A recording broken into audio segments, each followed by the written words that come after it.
Hi hello ಎಲ್ರಿಗೂ ನಮಸ್ಕಾರ. Welcome back to my YouTube channel. ಎಲ್ಲರೂ ಆರಾಮಾಗಿ ಸೇಫಾಗಿದ್ದೀರ ಅಂತ ಭಾವಿಸ್ತೀನಿ. ನಾನು ಕೂಡ ಆರಾಮಾಗಿ ಸೇಫಾಗಿ ಇದ್ದೀನಿ. ನಿನ್ನೆಯಿಂದ ನಮ್ಮ ಮನೇಲಿ ನಲ್ಲಿ ಚೇಂಜ್ ಮಾಡೋದು, ಹಾಕೋದು, ನಲ್ಲಿ ಚೇಂಜ್ ಮಾಡೋದು ಅದೇ ಆಗ್ಬಿಟ್ಟೈತೆ. ಇವತ್ತು ಕೂಡ ಇದು ಎಷ್ಟನೇದ ಪುಟ್ಟ? 4ನೇದ? 5ನೇ ಟ್ಯಾಪ್ ಚೇಂಜ್ ಮಾಡ್ತಾ ಇರೋದು ನಮ್ಮ ಮನೇಲಿ.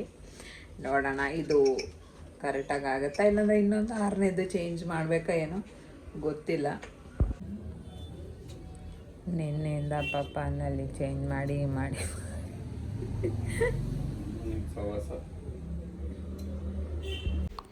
ಯಾವತ್ತೂ ಈ ಥರ ಆಯ್ತಾ ಇರಲಿಲ್ಲ. ಅದೇನು ಇದೇ ಟೈಮು ಈ ಥರ ಆಗ್ತಾಯಿತ್ತು. ಎಷ್ಟು ನಲ್ಲಿ ಚೇಂಜ್ ಮಾಡಿದ್ರೂ ಕೂತ್ಕೋತಾನೆ ಇಲ್ಲ. ಏನಾದರೂ ಒಂದೊಂದು ಪ್ರಾಬ್ಲಮ್ ಆಗ್ತಾಯಿತ್ತು.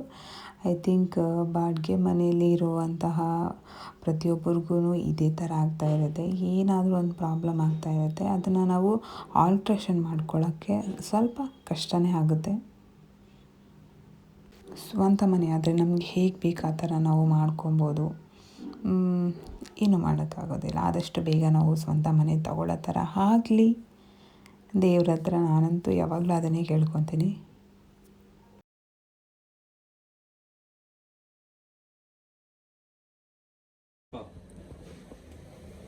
ಮಾಡೋ ಕೆಲಸಕ್ಕೆ ನೀನು ಹರಿ ಸೂಪರ್ ಸ್ಯಾಂಡ್ವಿಚಿಂದ ಸ್ಯಾಂಡ್ವಿಚ್ನ ತರಿಸಿದ್ದೀನಿ. ನಾನು ಆಲ್ರೆಡಿ ತುಂಬ ಸಲ ತರಿಸಿದ್ದೀನಿ, ಬಟ್ ಇವತ್ತು ತರಿಸಿದ್ನಲ್ಲ, ಸರಿ ಹಂಗೆ ಒಂದು ವಿಡಿಯೋ ಮಾಡೋಣ ಅಂತ ಅಂದ್ಬಿಟ್ಟು ಮಾಡ್ತಾಯಿದ್ದೀನಿ.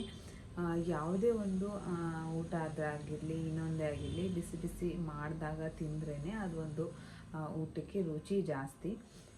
ಯಾವುದೇ ಫುಡ್ ಆದ್ರೂ ಅಷ್ಟೇ ಆನ್ಲೈನಲ್ಲಿ ಆರ್ಡ್ರ್ ಮಾಡಿಕೊಂಡ್ರೆ ಬರೋ ಅಷ್ಟರಲ್ಲಿ ಸ್ವಲ್ಪ ತಣ್ಣಗೆ ಆಗಿರುತ್ತೆ.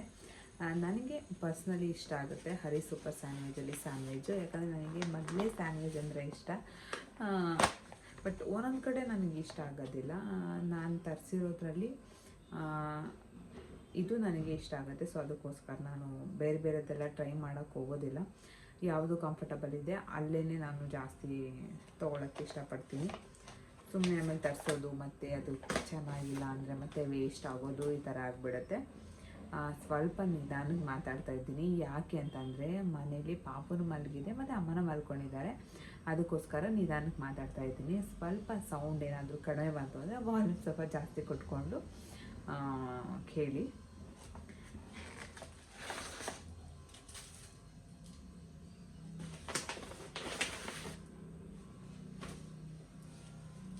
ಈ ಥರ ಬರುತ್ತೆ. ಇದರಲ್ಲಿ ಒಳ್ಳೆ ಇಡ್ಲಿ ಕೊಡ್ತಾರಲ್ವ, ಆ ಥರದಲ್ಲಿ ಕೊಡ್ತಾರೆ. ಬಟ್ ಒಂಥರ ಚೆನ್ನಾಗಿರುತ್ತೆ. ನನಗೇನು ಇಷ್ಟ ಆಗುತ್ತೆ. ನೀವು ಟ್ರೈ ಮಾಡಿದ್ದೀರಾ ಏನು ಅಂತ ಅಂದ್ಬಿಟ್ಟು ಕಾಮೆಂಟ್ ಮಾಡಿ. ಇದು ಬಂದು ಏನು ಕಾರ್ನ್ದು ಸ್ಯಾಂಡ್ವಿಚ್ನ ಆರ್ಡ್ರ್ ಮಾಡ್ಕೊಂಡಿದ್ದೆ. ಇನ್ನೊಂದು ಸ್ಪೆಷಲ್ ಸ್ಯಾಂಡ್ವಿಚ್ ಬರುತ್ತಲ್ಲ ಹರಿ ಸೂಪರಲ್ಲಿ, ಹರಿ ಸೂಪರ್ ಸ್ಯಾಂಡ್ವಿಚಲ್ಲಿ ಸ್ಪೆಷಲ್ ಸ್ಯಾಂಡ್ವಿಚ್ ಅಂತ ಬರುತ್ತೆ, ಅದನ್ನು ಆರ್ಡ್ರ್ ಮಾಡ್ಕೊಂಡಿದ್ದೀನಿ.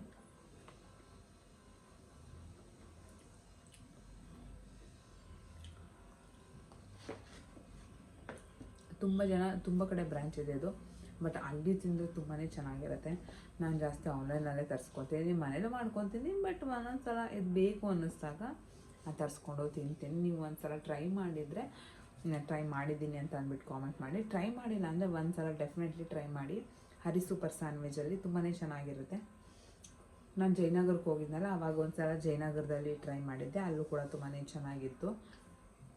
ಇವಾಗೆಲ್ಲೂ ಹೋಗೋಕ್ಕಾಗಲ್ಲ, ಸೊ ಅದಕ್ಕೆ ಮನೆಗೆ ತರಿಸ್ಕೊತಾ ಇದ್ದೀನಿ. ನನಗೆ ಯಾವಾಗಲೂ ಅಷ್ಟೇ ಸ್ಯಾಂಡ್ವಿಚ್ ಇದು ಅಂದರೆ ಗೋಬಿ ಮಂಚೂರಿ ಆಗಿರಲಿ, ಫ್ರೈಡ್ ರೈಸ್ ಆಗಿರಲಿ, ಏನಾದರೂ ಮತ್ತು ವೆಜ್ ರೋಲ್ ಈ ಥರದ್ದು ಏನಾದರೂ ಆದ್ರೂ ಸಾಸ್ ಇದೆ ನನಗೆ ಇಷ್ಟ ಆಗುತ್ತೆ.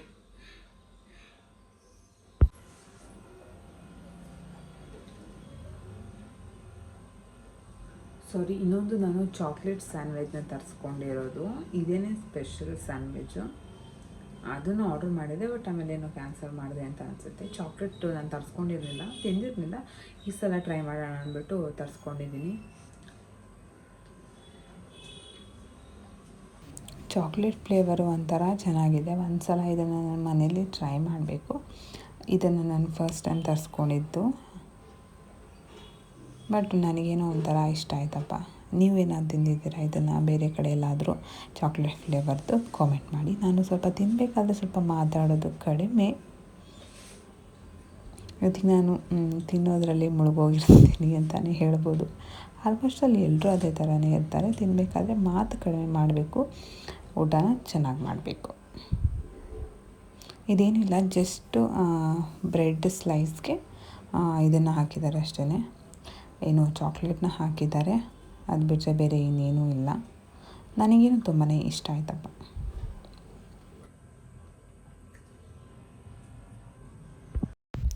ಪಾಪುಗೆ ನಾನು ಇವಾಗ ಸಾಲಿಡ್ನ ಸ್ಟಾರ್ಟ್ ಮಾಡಿರೋದ್ರಿಂದ ಐ ಥಿಂಕ್ ನಾನು ಅದ್ರ ಬಗ್ಗೆ ಸ್ವಲ್ಪ ತಿಳ್ಕೊಂಡು ಅದಾದ ನಂತರ ವೀಡಿಯೋನ ಮಾಡಿದ್ರೆ ನಿಮಗೂ ಕೂಡ ಯೂಸ್ ಆಗುತ್ತೆ.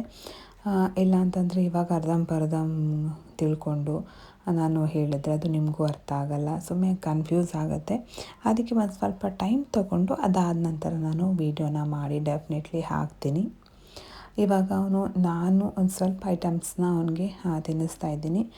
ಕೆಲವೊಂದನ್ನ ತಿಂತಾನೆ, ಕೆಲವೊಂದನ್ನು ತಿನ್ನಲ್ಲ. ಅದು ಅವನ ಒಂದು ಟೇಸ್ಟ್ ಮೇಲೆ ಡಿಪೆಂಡ್ ಆಗಿರುತ್ತೆ. ಮತ್ತು ಲಾಸ್ಟ್ ಟೈಮ್ ಹೇಳಿದ್ನಲ್ವ, ಹೆಸರು ಕಾಳ್ದು ಇಡ್ಲಿ ಮಾಡಿದ್ವಿ ಅಂತ ಅಂದ್ಬಿಟ್ಟು ಅದರಲ್ಲೇ ದೋಸೆ ಇಟ್ಟಿತ್ತು. ಅದರಲ್ಲೇ ದೋಸೆ ಮಾಡ್ಕೊಳ್ಳೋಣ ಅಂತಂದ್ಬಿಟ್ಟು ಒಂದು ಸ್ವಲ್ಪ ಈರುಳ್ಳಿ ಮತ್ತು ಕ್ಯಾರೆಟು, ಕೊತ್ತಂಬರಿ ಸೊಪ್ಪು ಮತ್ತು ಎಳ್ಳು ಇದಿಷ್ಟೂ ಹಾಕಿ ಮಾಡ್ಕೊತಾ ಇದ್ದೀನಿ ದೋಸೆಗೆ. ಅದ್ರ ಮೇಲೆ ಇಲ್ಲಿ ನಾನು ಆನಿಯನ್ನ ತೊಳೆದಿದ್ದೀನಿ, ಕಟ್ ಮಾಡಿಲ್ಲ, ಚಿಕ್ಕ ಚಿಕ್ಕದಾಗಿ. ಚೆನ್ನಾಗಿರುತ್ತೆ. ನೀವು ಒಂದು ಸಲ ಏನಾದರೂ ನಿಮ್ಮ ಮನೇಲಿ ಈ ಥರ ಮಾಡಿದಾಗ ಈ ಥರ ದೋಸೆನ ಮಾಡಿಕೊಂಡು ತಿನ್ನಿ, ಅಥವಾ ಮಕ್ಕಳಿಗಾದರೂ ಮಾಡಿಕೊಡಿ, ಚೆನ್ನಾಗಿರುತ್ತೆ. ಸ್ವಲ್ಪ ತುಪ್ಪನ ಹಾಕಿ ಚಟ್ನಿ ಗಿಟ್ನಿ ಏನೂ ಇಲ್ಲ, ಜೊತೆಗೇ ಮಕ್ಕಳಿಗೆ ಕೊಟ್ಟರೆ ಒಳ್ಳೆಯದು. ನಾವು ತಿನ್ನಬೇಕಂದ್ರೆ ಸ್ವಲ್ಪ ಚಟ್ನಿ, ಕಾಯಿ ಚಟ್ನಿ ಚೆನ್ನಾಗಿರುತ್ತೆ, ಅಥವಾ ಸಾಂಬಾರು ಯಾವುದ್ರಲ್ಲಾದರೂ ನಾವು ಕೂಡ ತಿನ್ಕೊಳ್ಬೋದು. ನಾನೀಗ ಪಾಪುಗೆ 5 ಮಂತ್ ಕಂಪ್ಲೀಟ್ ಆದಮೇಲೆ ನಾನು ಅವನಿಗೆ ಸಾಲಿಡ್ನ ಸ್ಟಾರ್ಟ್ ಮಾಡಿದ್ದೀನಿ. ಬಟ್ 5 ಮಂತ್ ಒಳಗಡೆನೇ ನಾನು ಅನ್ನಪ್ರಾಶನ ಮಾಡಿಸಿದ್ದೆ. ಯಾಕೆಂತಂದರೆ ಅವನಿಗೆ ಇಂಟ್ರೆಸ್ಟ್ ಇದೆ ಊಟದಲ್ಲಿ. ಏನಾದರೂ ನಾವು ತಿನ್ನಬೇಕಂತಂದರೆ ಅವನು ಕೂಡ ತಿನ್ನಬೇಕು ಅಂತ ಇಷ್ಟಪಡ್ತಾನೆ. ಅದರಿಂದ ನಾವು ಸರಿ ಇವಾಗಲೇ ಮಾಡಿಸ್ಬಿಡೋಣ, ಆಮೇಲೆ ಯಾವಾಗಾದ್ರೂ ಸ್ವಲ್ಪ ಸ್ವಲ್ಪ ತಿನ್ನೋಕ್ಕೆ ಅವನಿಗೆ ಸ್ಟಾರ್ಟ್ ಮಾಡಿಸೋಣ ಅಂತಂದ್ಬಿಟ್ಟು ಆಲ್ರೆಡಿ ನಾವು ಹಬ್ಬಕ್ಕಿಂತ ಮುಂಚೆನೇ ಸ್ಟಾರ್ಟ್ ಮಾಡಿಸಿದ್ವಿ. ಅವನು ಸ್ವಲ್ಪ ಸಣ್ಣನೇ ಇದ್ದಾನೆ, ಅಂದರೆ ಸ್ವಲ್ಪ ಹೈಟ್ ಇರೋದ್ರಿಂದ ಅವನು ಸಣ್ಣ ಕಾಣಿಸ್ತಾನೆ. ಬಟ್ ಅವನು ಇವಾಗ ಏನು ಮಂತ್ ಇದೆ, ಅವನ 6 ಮಂತ್ಗೆ ಕರೆಕ್ಟಾಗಿ ಅವನ ವೆಯ್ಟ್ ಕರೆಕ್ಟಾಗಿದೆ. ಮಿನಿಮಮ್ ಒಂದು 6 ಮಂತ್ ತನಕ ಮಿನಿಮಮ್ 6 kg ಇರಬೇಕು. ಬಟ್ ಇವಾಗ ಅವನು 5 ಮಂತ್ ಕಂಪ್ಲೀಟ್ ಆಗಿರೋದ್ರಿಂದ ಅವನಿಗೆ ಇವಾಗ 6 kg ಇದ್ದಾನೆ. ಬಟ್ 6 ಮಂತ್ ಒಳಗಡೆ 6 kg ಇದ್ದರೆ ಅದು ನಾರ್ಮಲ್ ವೆಯ್ಟ್. ಅದಕ್ಕಿಂತ ಕಡಿಮೆ ಇತ್ತು ಅಂತಂದರೆ ನಾವು ಚೆನ್ನಾಗಿ ಫೀಡಿಂಗ್ ಮಾಡಿಸ್ಬೇಕು. ಅದು ಬಿಟ್ಟರು ಬೇರೆ ನೀನು ಮಕ್ಕಳಿಗೆ ನಾವು ಅಡಿಷ್ನಲಿ ಕೊಡೋಕ್ಕಾಗೋದಿಲ್ಲ. ಬೇಕಂದರೆ ಒಂದು 5 ಮಂತ್ ಆದ ನಂತರ 5.5 ಮಂತು ಆ ಥರ ಆದಾಗ ಏನಾದರೂ ಸ್ವಲ್ಪ ಸಾಲಿಡ್ನ ನಾವು ಸ್ಟಾರ್ಟ್ ಮಾಡ್ಬೋದು. ಸಣ್ಣ ಇದ್ದಾರೆ ಅಂತಂದ್ಬಿಟ್ಟು ನಾವು ಏನೂ ಕೊಡೋದಕ್ಕಾಗೋದಿಲ್ಲ. ಜಸ್ಟ್ ಅವರಿಗೆ ಹಾಲಷ್ಟೇ ಡೈಜೆಷನ್ ಮಾಡ್ಕೊಳ್ಳೋಷ್ಟು ಕೆಪಾಸಿಟಿ ಇರುತ್ತೆ. ಸಾಲಿಡ್ ಎಲ್ಲ ಅವರು ಅಕ್ಸೆಪ್ಟ್ ಮಾಡ್ಕೊಳ್ಳೋಕ್ಕಾಗೋದಿಲ್ಲ. ಸಪೋಸ್ ಸಣ್ಣ ಇದ್ದಾರೆ ಅಂತ ಅಂದ ತಕ್ಷಣ ನೀವೇನು ಮಾಡಿ 5.5 ಮಂತ್ ಆದಾಗ ನೀವು ಸ್ಟಾರ್ಟ್ ಮಾಡಿದ್ರೆ ಓಕೆ. ದಯವಿಟ್ಟು ಯಾರು ಅದರ ಒಳಗಡೆ ಇರೋ ಮಕ್ಕಳಿಗೆ ಏನನ್ನೂ ತಿನ್ಸೋಕ್ಕೆ ಹೋಗಬಾರ್ದು. ಯಾಕಂದರೆ ಅವರು ಆಟಾಡೋಕ್ಕೆ ಅಂದರೆ ಅವರು ಜಾಸ್ತಿ ಮೂಮೆಂಟ್ ಮಾಡೋದಿಲ್ಲ, ಎದ್ದೇಳೋದಿಲ್ಲ, ಕೂತ್ಕೊಳ್ಳೋದಿಲ್ಲ, ಡೈಜೆಷನ್ಗೆ ಪ್ರಾಬ್ಲಮ್ ಆಗುತ್ತೆ ಅಂತ ಅಂದ್ಬಿಟ್ಟು ನಾವು ಯಾವುದೇ ರೀತಿಯ ಸಾಲಿಡ್ನ ಕೊಡೋಕ್ಕೆ ಹೋಗಬಾರ್ದು. ಮತ್ತು ಇನ್ನೂ ಒಂದು, ಸ್ಟಾರ್ಟಿಂಗ್ ಯಾವುದೇ ಮಕ್ಕಳಿಗಾದ್ರೂ ಸಾಲಿಡ್ನ ಸ್ಟಾರ್ಟ್ ಮಾಡಬೇಕಾದ್ರೆ ಆದಷ್ಟು ಸ್ವಲ್ಪ ಪ್ಯೂರಿ ಟೈಪ್ ಇರೋ ಥರದ್ದು ಕೊಡಬೇಕಾಗತ್ತೆ. ಯಾವುದೇ ರೀತಿಯ ಫ್ರೂಟ್ಸ್ಗಳನ್ನ ನಾವು ರಾ ಕೊಡಬಾರ್ದು. ಅದನ್ನು ಸ್ಟೀಮ್ ಮಾಡಿ ಮಕ್ಕಳಿಗೆ ಯಾವುದು ಶೀತ ಆಗೋದಿಲ್ಲ ಅಂಥದನ್ನು ನೋಡಿಕೊಂಡು ಕೊಡಬೇಕು. ಆ್ಯಪಲ್ಲು ಎಕ್ಸಾಂಪಲ್, ಇವಾಗ ಆ್ಯಪಲ್ನ ಹಂಗೆ ಕೊಟ್ಬಿಟ್ರೆ ಅದು ಶೀತ ಆಗಿಬಿಡುತ್ತೆ. ಅದನ್ನು ಸ್ಟೀಮ್ ಮಾಡಿ ಕೊಟ್ಟರೆ ಅದು ಬೆಸ್ಟ್ ಆಗಿರುತ್ತೆ. ಸೊ ಅದೇ ಥರ ಸ್ಟೀಮ್ ಮಾಡಿ ತಿನ್ನಿಸೋ ಥರದ್ದು ನಾವು ಸ್ವಲ್ಪ ಸ್ವಲ್ಪ ತಿನ್ನಿಸ್ತಾ ಬರಬೇಕಾಗತ್ತೆ. ಅವ್ರಿಗೇನು ಅಷ್ಟೊಂದಾಗಿ ಯಾವ ಥರ ತಿನ್ನಬೇಕು ಅಂತ ಗೊತ್ತಾಗಲ್ಲ, ಅಂದರೆ ಯಾವ ಥರ ಅದನ್ನು ಒಳಗಡೆ ತೊಗೋಬೇಕಂತ ಗೊತ್ತಾಗೋದಿಲ್ಲ. ಸೊ ಅದರಿಂದ ಸ್ಟಾರ್ಟಿಂಗ್ ಸ್ವಲ್ಪ ನೋಡಿಕೊಂಡು ಅವ್ರಿಗೆ 1 ಟೇಬಲ್ ಸ್ಪೂನ್ ಅಥವಾ 2 ಟೇಬಲ್ ಸ್ಪೂನ್ ಈ ಥರ ಕೊಟ್ಕೊಂಡು ಬರಬೇಕಾಗುತ್ತೆ. ಡೈಲಿ ಟ್ವೈಸ್ ಕೊಡಬೇಕಾಗುತ್ತೆ ಸ್ಟಾರ್ಟಿಂಗ್ ನಾವು ಸ್ಟಾರ್ಟ್ ಮಾಡಬೇಕಾದ್ರೆ. ಅದಾದ ನಂತರ ನೆಕ್ಸ್ಟು ನಾವು 3 ಟೈಮ್ಸು ಕೂಡ ಕೊಟ್ಕೊಬೋದು. ಇವಾಗ ಅವನಿಗೆ 3 ಟೈಮ್ಸ್ ಕೊಡ್ತಾಯಿದ್ದೀನಿ. ನಾನು ಕೂಡ ಅಷ್ಟೇ, ಸ್ಟಾರ್ಟಿಂಗಲ್ಲೆಲ್ಲ 2 ಟೈಮ್ಸ್ ಕೊಡ್ತಾಯಿದ್ದೆ. ನೆಕ್ಸ್ಟ್ ಇವಾಗ 3 ಟೈಮ್ಸ್ ಕೊಡೋಕ್ಕೆ ಸ್ಟಾರ್ಟ್ ಮಾಡ್ಕೊಂಡ್ಬಂದಿದ್ದೀನಿ. ಇವತ್ತಿನ ವ್ಲಾಗ್ ನಿಮಗೆ ಇಷ್ಟ ಆಗಿದ್ರೆ ಪ್ಲೀಸ್ ಲೈಕ್, ಶೇರ್, ಕಮೆಂಟ್ ಮಾಡಿ, ಸಬ್ಸ್ಕ್ರೈಬ್ ಮಾಡಿಕೊಂಡು ಸಪೋರ್ಟ್ ಮಾಡಿ. ಮತ್ತು ನಮ್ಮನೆಯ ಹತ್ರ ಒಂದು ಗಣೇಶನ ಕೂರಿಸಿದ್ರು. ಬ್ಯಾಂಗ್ಳೂರಲ್ಲಿ ಗಣೇಶನ ತುಂಬ ಅಂದರೆ ತುಂಬ ಚೆನ್ನಾಗಿ ಕೂರಿಸ್ತಾ ಇರ್ತಾರೆ. ನೋಡ್ಬೋದು ಎಷ್ಟು ದೊಡ್ಡ ಗಣೇಶನ ತಗೊಂಬರ್ತಾ ಇದ್ದಾರೆ ಅಂತ ಅಂದ್ಬಿಟ್ಟು ನೋಡೋಕ್ಕೆ 2 ಕಣ್ಣು ಸಾಲೋದಿಲ್ಲ. ಈ ಸಲ ಅಂತೂ ನಾನು ಯಾವ ಗಣೇಶನೂ ನೋಡಿಲ್ಲ. ನಮ್ಮ ಮನೆ ಮುಂದೆ ಬಂತಲ್ಲ ಅಂದ್ಬಿಟ್ಟು ಆಚೆ ಹೋಗ್ಬಿಟ್ಟು ನೋಡಿದ್ದೆ.